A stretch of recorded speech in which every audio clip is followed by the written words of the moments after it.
E aí, pessoal? Nessa aula nós vamos encontrar os esforços nas barras CJ e CO dessa treliça apresentada aí.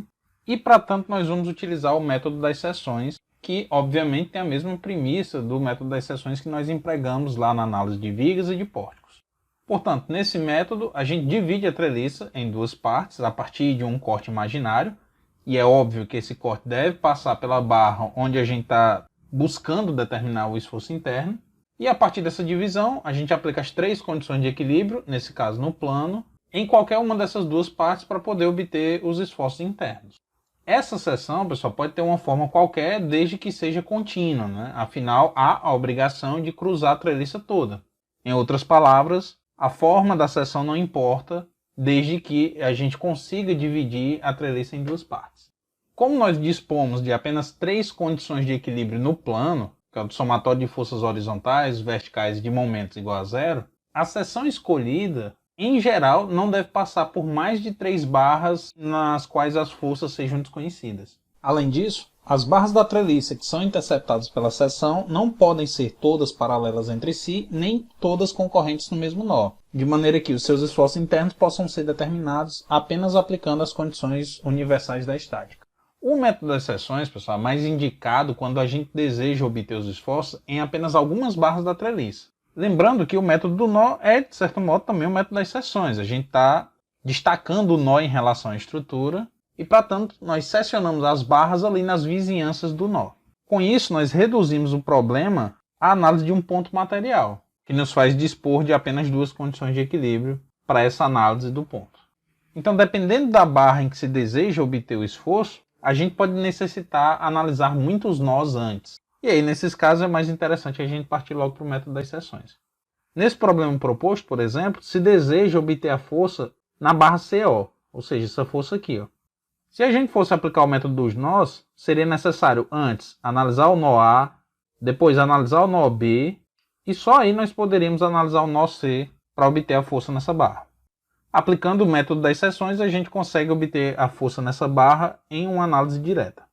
Então, resumindo o procedimento de análise. Primeiro, a gente escolhe uma seção que pode ter qualquer forma, desde que, é claro, divida a estrutura em duas partes. E essa seção deve passar pelas barras onde as forças precisam ser determinadas. Em seguida, a gente escolhe qual parte da estrutura a gente vai querer trabalhar. E aí, dependendo da parte da estrutura que vai ser isolada para análise, pode ser necessário a determinação das reações de apoio, para que as três condições de equilíbrio sejam usadas apenas para obter os esforços internos na parte secionada. Haverão situações, contudo, em que conhecer as reações de apoio pode não ser necessário. Sei lá, esse exemplo aqui. Se eu quisesse obter o esforço nessa barra, eu poderia cortar a estrutura a partir desse ponto, e aí, analisando essa parte da esquerda aqui da estrutura, após fazer essa divisão, eu não precisaria conhecer as reações de apoio. Feita a seção, nós vamos aplicar as três condições de equilíbrio. E os momentos devem ser somados em relação a um ponto situado na interseção das linhas de ação de duas das forças desconhecidas, porque dessa maneira a terceira pode ser obtida diretamente da equação. Por exemplo, eu cortei aqui a barra e o momento ele deve ser somado, ele deve ser feito em relação ao ponto, a gente usa aqui o princípio da transmissibilidade dos efeitos, e soma o momento em um ponto que é a interseção da linha de ação de duas dessas forças. Quando eu faço o somatório dos momentos aqui, apenas essa força interna vai estar na minha condição de equilíbrio, porque essa e essa não vão gerar momento em relação àquele ponto, e aí essa terceira força desconhecida pode ser obtida diretamente por essa condição de equilíbrio. E aqui, como duas dessas forças são paralelas, a gente pode fazer o somatório das forças verticais para encontrar o valor dessa força inclinada aqui. Aí, conhecendo essa força que foi obtida fazendo o somatório dos momentos nesse ponto de interseção aqui, conhecendo o valor dessa força que foi obtida fazendo o somatório das forças verticais igual a zero, a gente pode fazer a soma das forças horizontais igual a zero para encontrar essa terceira. Ou, alternativamente, nós poderíamos fazer o somatório dos momentos em um outro ponto qualquer. Então, vamos treinar essa prática nesse exercício aqui que está proposto. As reações de apoio já estão identificadas, então esse primeiro passo será dispensado.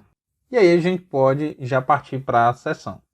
Nós vamos começar a análise obtendo a força no elemento GJ, que é esse elementozinho aqui. Para tanto, eu tenho que escolher uma seção que passe nessa barra. E aí vejamos, eu poderia destacar essa partezinha da estrutura. Ou seja, nós teríamos essa seção aqui. Por que essa escolha não é interessante? Ora, porque nós teremos aqui 4 incógnitas e nós só temos 3 condições de equilíbrio. Então, obviamente, isso aqui não seria uma escolha inteligente. A outra possibilidade seria dividir a estrutura a partir dessa seção. Nós estaríamos cortando a barra GJ, nós não temos 3 barras paralelas, nem concorrentes em um mesmo nó, e nós temos pelo menos 2 barras concorrentes aqui no nó G. Portanto, essa seção atende todos os critérios necessários para análise. Então, vou selecionar a estrutura aqui onde eu indiquei, e das 2 partes, eu vou escolher a da direita para poder analisar. Então, destacando a parte à direita da seção, nós temos esse conjunto de forças para analisar. Eu vou projetar a linha de ação das forças até que elas interceptem os nós. Então, FGJ e FGH se interceptam aqui no ponto G. E FJK morre aqui no nó K. Para encontrar o FGJ, que é o que é pedido no enunciado do problema, nós podemos fazer o somatório dos momentos em torno do ponto cuja linha de ação das demais forças internas desconhecidas concorrem, que é o ponto I. Então, se a gente projetar a linha de ação de FJK, ela vai cruzar o ponto I, assim como a linha de ação de FGH. Portanto, ao fazer o somatório dos momentos no ponto I, a gente automaticamente elimina nessa equação 2 incógnitas, remanescendo, portanto, apenas FGJ, que é a incógnita que nós desejamos obter agora. Portanto, fazendo uso do princípio da transmissibilidade dos efeitos, eu vou projetar a força FGJ até o nó G, que está distante em relação ao nó H, em 1 metro. E eu posso pegar essa força e decompor segundo os eixos ortogonais. Isto é, eu vou trocar essa força FGJ por uma força FGJ em X e uma força FGJ em Y. Esse ângulo aqui, lembrando, é de 30 graus, assim como esse ângulo também de 30 graus, distância a mesma, né, de 1 metro. E esse ângulo aqui também será, desse modo, de 30 graus. E aqui nós teremos o FGJX e um FGJY, como substituto do FGJ original. Então, fazendo o somatório dos momentos no ponto I igual a zero, nós temos FGJY, que vai gerar um momento no sentido anti-horário, que eu vou tomar como positivo, vezes a distância em relação ao ponto I, que é de 2 metros. A projeção vertical é oposta ao ângulo de 30 graus, portanto, FGJY será igual a FGJ vezes o seno de 30 graus. Então, FGJ vezes o seno de 30 graus vezes 2 metros. FGJX não gera momento, assim como FJK e FGH. A força de 600 também não gera momento, ela é aplicada em cima do ponto, tal como a força de 4.637 N. Quem vai gerar momento, além do FGJY, é essa força de 1.200 N, que é perpendicular à barra. Então nós poderíamos decompor esse 1.200 em suas projeções ortogonais, ou seja, em x e em y, ou nós podemos simplesmente calcular essa distância perpendicular ao ponto, que é fácil de obter. A gente conhece o cateto adjacente ao ângulo, que é 1 metro, conhece o ângulo, que são 30 graus, e com isso a gente consegue determinar a hipotenusa a partir da relação dessas dimensões com o cosseno.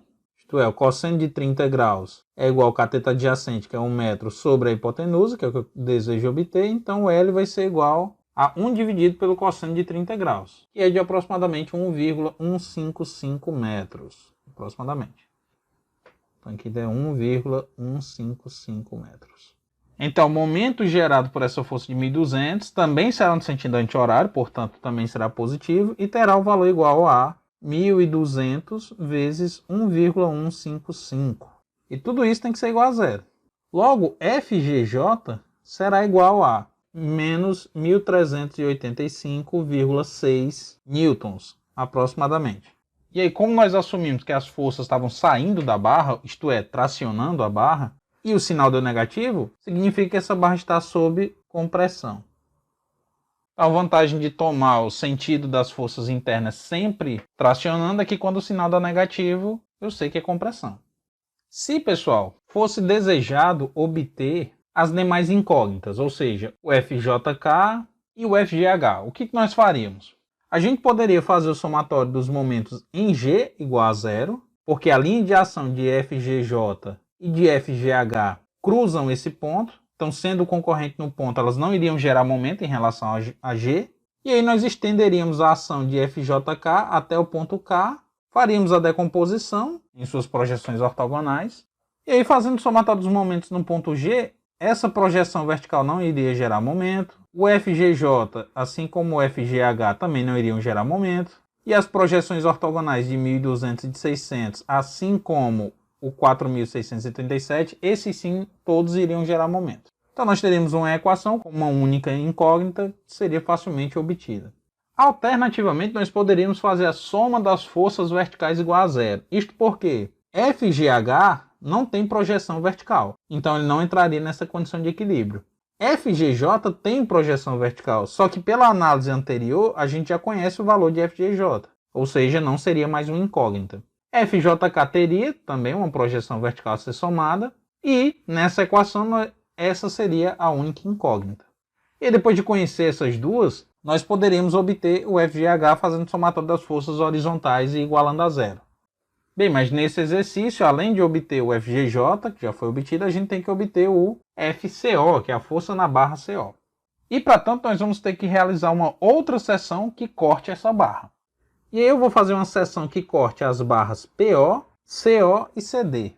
Então nós teremos uma seção que passa por 3 barras, que não são todas paralelas, nem são todas concorrentes. E 2 delas são, né? Então PO e CO concorrem aqui no ponto O.